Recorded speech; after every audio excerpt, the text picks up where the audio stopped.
Judah is nearly as thin as Reuben, but they'll inherit Tel Aviv, a prize well worth the trade-off. Judah under Joshua was farther south, taking up much of the land south of Jerusalem. They've traded quantity for quality in the millennium. Since Judah is the tribe of the king, it makes sense that their portion is contiguous with the land set aside for the prince, the priests, and the Levites, Jerusalem, and the temple. Benjamin, as we shall see, shares this honor on the south. This, if you recall, was the only tribe that formally stuck with Judah when the nation split apart after Solomon's reign. South of Judah is the land set aside for a special purpose. It will be 8 1/3 miles wide and will extend as far east and west as the tribal territories, with the temple at the center. The area set aside for Yahweh's temple will be 8 1/3 miles long and 6 2/3 miles wide. For the priests, there will be a strip of land measuring 8 1/3 miles long by 3 1/3 miles wide, with Yahweh's temple at the center. This area is set aside for the ordained priests, the descendants of Zadok, who obeyed me and did not go astray when the people of Israel and the rest of the Levites did. It will be their special portion when the land is distributed, the most sacred land of all. Next to the priest's territory will lie the land where the other Levites will live. The land allotted to the Levites will be the same size and shape as that belonging to the priests, 8 1/3 miles long and 3 1/3 miles wide. Together, these portions of Israel will measure 8 1/3 miles long by 6 2/3 miles wide. None of the special land will ever be sold or traded or used by others, for it belongs to Yahweh. It is set apart as holy. The bulk of the land will be under Jubilee rules. That is, it may be sold, in reality leased, to others with the understanding that everything reverts back to its original ownership every 50 years. But the holy zone, this block 8 1/3 miles square, may never be sold, leased, or used for any purpose other than that which Yahweh specified. These uses are discussed next. An additional strip of land 8 1/3 miles long by 1 2/3 miles wide south of the sacred temple area will be allotted for public use, homes, pasture lands, and common lands, with a city at the center. The city will measure 1.5 miles on each side. Open lands will surround the city for 150 yards in every direction. Outside the city, there will be a farming area that stretches 3 1/3 miles to the east and 3 1/3 miles to the west along the border of the sacred area. This farmland will produce food for the people working in the city. Those who come from the various tribes to work in the city may farm it. This entire area, including the sacred lands and the city, is a square that measures 8 1/3 miles on each side. Ezekiel 48, 1-20. NLT. Though it is destined to become the most significant 2 1/4 square mile city on earth, Yahweh has nevertheless ensured that the business district will maintain a rural feel, flanked on two sides by open farmland and surrounded by a broad green belt. It is worth noting that today the hills of Judea are a poor candidate for such a vegetable garden. They're rocky, mountainous, and bone dry. But none of these things are an obstacle to the Messiah, whose remake of this place from the ground up will turn it once again into the land of milk and honey. It may seem odd to us, but downtown Neo-Jerusalem will be a walled city, not for protection, but for symbolism. There will be the exits to the city. On the north wall, which is 1.5 miles long, there will be 3 gates, each one named after a tribe of Israel. The first will be named for Reuben, the second for Judah, and the third for Levi. On the east wall, also 1.5 miles long, the gates will be named for Joseph, Benjamin, and Dan. The south wall, also 1.5 miles long, will have gates named for Simeon, Issachar, and Zebulun. And on the west wall, also 1.5 miles long, the gates will be named for Gad, Asher, and Naphtali. The distance around the entire city will be 6 miles. And from that day, the name of the city will be Yahweh is there. Ezekiel 48, 30-35, NLT. This time, each of the 12 actual tribes is represented, no missing Levi or doubled Joseph. The heritage of Israel is pictured as the doorway to Yahshua's city.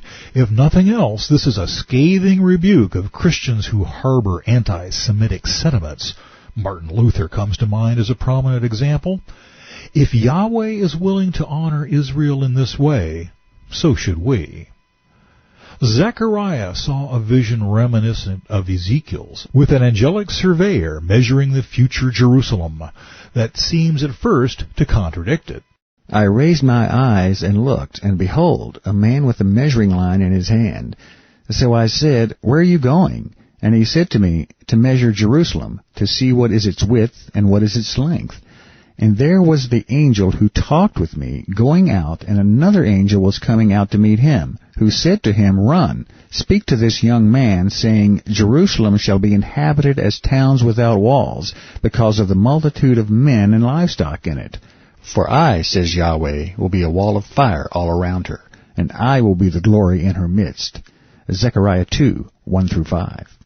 Ezekiel just got through telling us that Jerusalem's downtown will have precise dimensions, about 1.5 miles square, and will have a wall around it.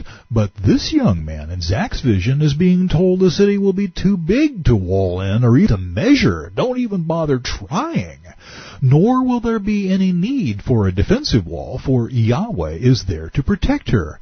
I think Zechariah is telling us that Greater Jerusalem will consist not only of the downtown area, and will not even be restricted to the 8 1/3 mile square holy zone, but will actually spill out into the suburbs in Judah's territory to the north and Benjamin's to the south, a sprawling, glorious megalopolis, the most significant city on earth. Back to Ezekiel. Having located the northern tribes and the holy zone, we can now locate the southern tribes. These are the territories allotted to the rest of the tribes. Benjamin's territory lies just south of the prince's lands, in the same latitude as the holy zone, something we skipped over but to which we'll return shortly. And it extends across the entire land of Israel from east to west. South of Benjamin's territory lies that of Simeon, also extending across the land from east to west. Next is the territory of Issachar with the same eastern and western boundaries. Then comes the territory of Zebulun, which also extends across the land from east to west. The territory of Gad is just south of Zebulun with the same borders to the east and west. The southern border of Gad runs from Tamar to the waters of Meribah at Kadesh and then follows the brook of Egypt to the Mediterranean. These are the allotments that will be set aside for each tribe's inheritance, says the sovereign Yahweh. Ezekiel 48, 23-29, NLT. Simeon, like Benjamin, is roughly where they were under Joshua. Zebulun and Issachar, however, have moved many miles south from the hills west of the Sea of Galilee to the Negev, the arid land southwest of the Dead Sea. I can only presume that this territory will be somewhat less barren than it is now. A compensating factor is that the land widens out at this point, making Simeon, Issachar, and Zebulun winners in the square miles department. Gad, as we have seen, is the last with the least, being one of the 2.5 tribes that passed on an inheritance within Canaan under Joshua. It bears repeating, God doesn't forget.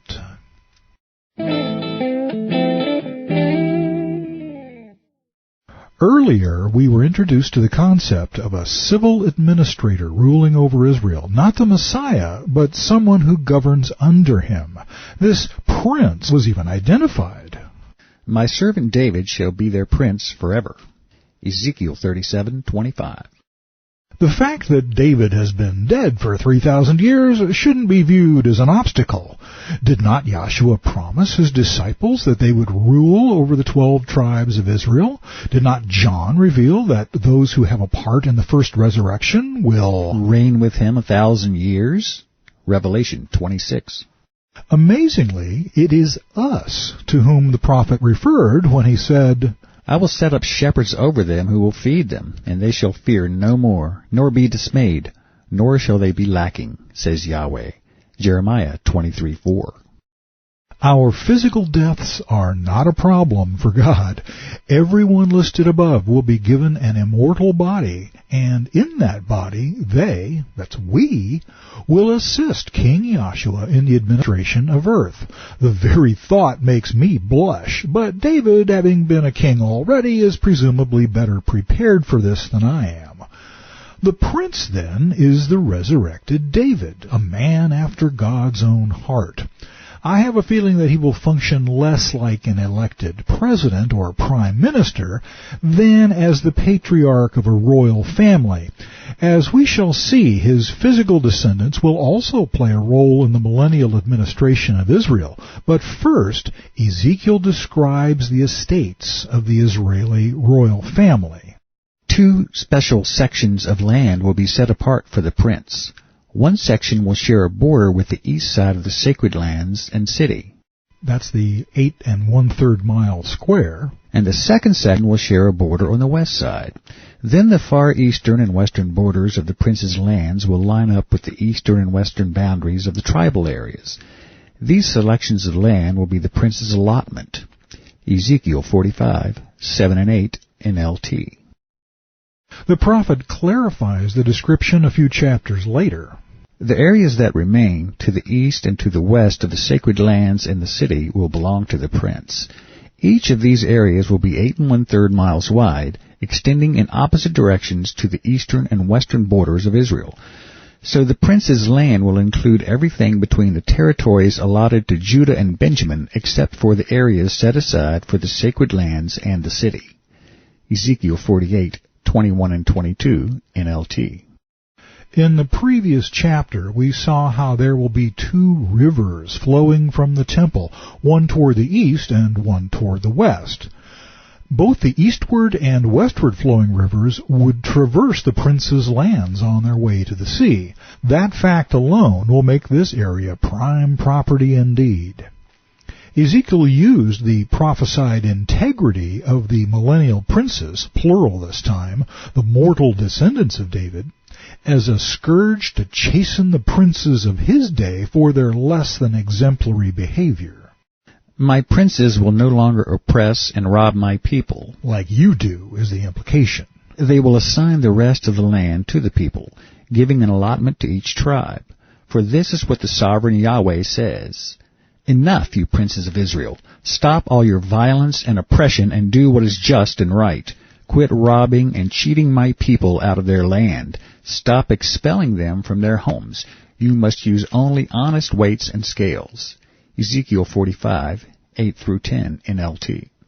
He then goes on to describe the units of measure and the standards of exchange that will be in use. Note that these millennial princes will be in charge of distributing the land among the Jewish tribes, and presumably to individuals and families within those tribes as well, since the basic tribal land grants have already been worked out.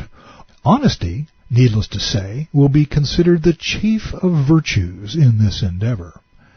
Skipping ahead a bit, we find the thought continued. This is what the sovereign Yahweh says. If the prince, that is, David, gives a gift of land to one of his sons, his mortal descendants, it will belong to him and his descendants forever. But if he gives a gift of land to one of his servants, the servant may keep it only until the year of Jubilee, which comes every 50th year. At that time the servant will be set free, and the land will return to the prince. Only the gifts given to the prince's sons will be permanent, and the prince may never take anyone's property by force. If he gives property to his sons, it must be from his own land, for I do not want any of my people unjustly evicted from their property. Ezekiel 46, 16 through 18 NLT.